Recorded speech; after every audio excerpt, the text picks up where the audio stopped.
friends, thank you for your support to my last videos.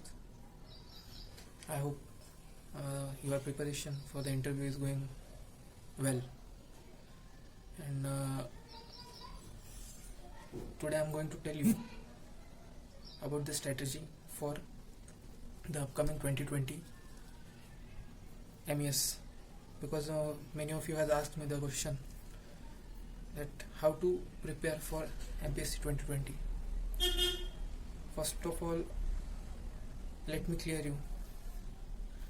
Whatever I am sharing with you is my personal experience. It might work for someone or might not. It's up to you whether to take it or not to take it, or what to take it from it. So let's begin. First of all, many of you have asked me, sir, what is the right strategy? How to approach? I am a beginner. What to do? For them, I would say every individual is different and unique, because I might wake up early in the morning, or I might study late night.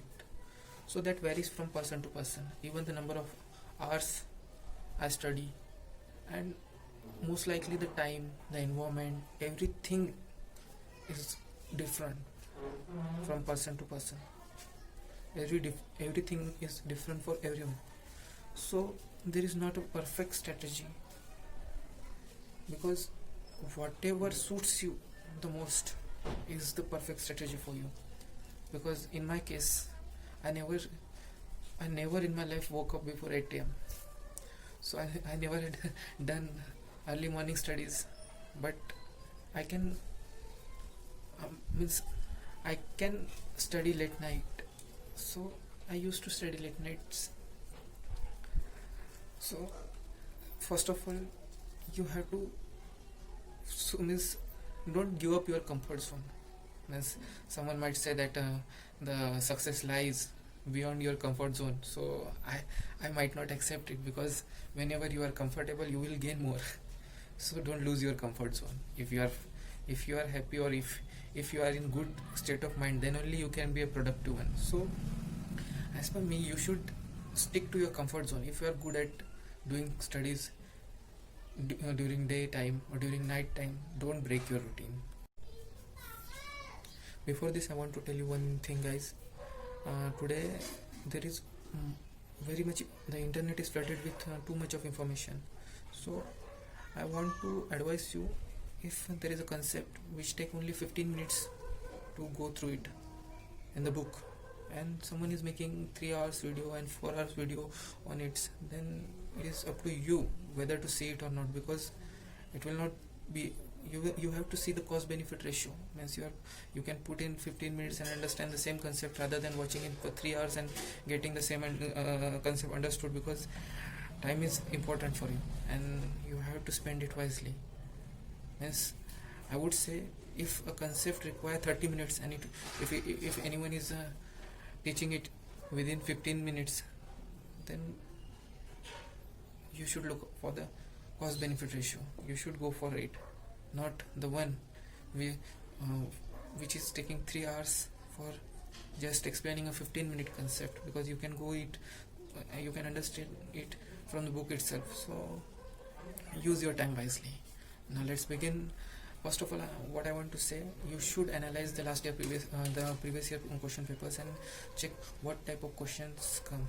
You should check the weightage of each subject. What I want to convey you, each subject has weightage in MES. You cannot neglect any of the subject. If you are, I would rather say, you should know, hence you should know in depth about every subject. Because it is not the case that if I'll do strength of material, then I will not do theory of structures, or any other subject I will leave mathematics, because I am weak in it. There is no choice, you have to do it. If you are weak at something, then you should have to put in efforts to make it your strength, because every subject has equal weightage in it. So what I would prefer, first of all, see previous year question papers, see the type of questions they are asking, and see the weightage of each subject. Normally you will find the different topics they are asking, so you will get acquainted with the type of questions which they ask.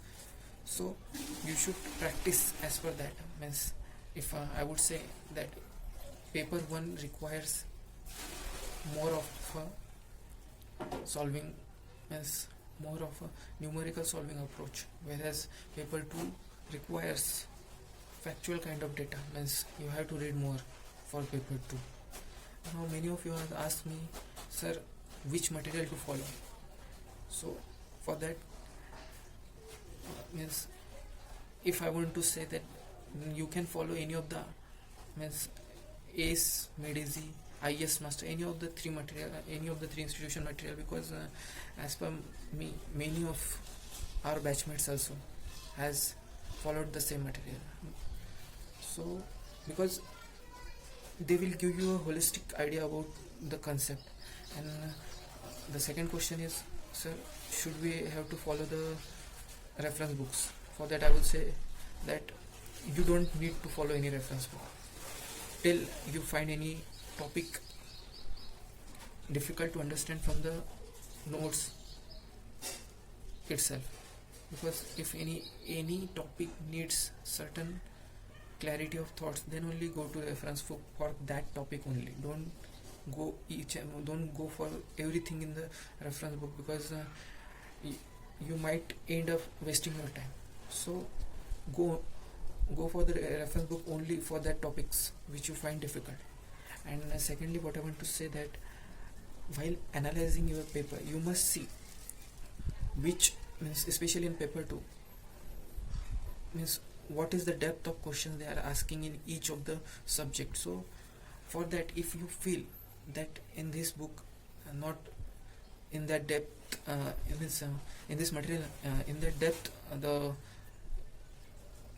material is not in that depth, so you can switch for those topics or those lessons, whatever you feel like, for the reference book.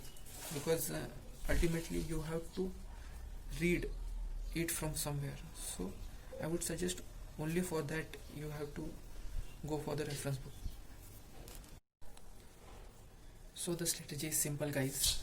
For any exam, it's not applicable to only MES, it's for everything. First of all, you should cover all of the syllabus. Secondly, you should make notes. You should revise that notes. You should practice. You should give mock test. You should analyze that test.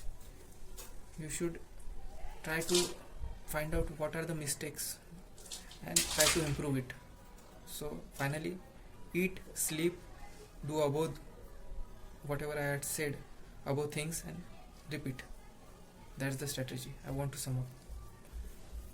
Thank you, guys. Thank you. Do practice for paper 1 and do thorough reading for paper 2. Thank you. Best of luck.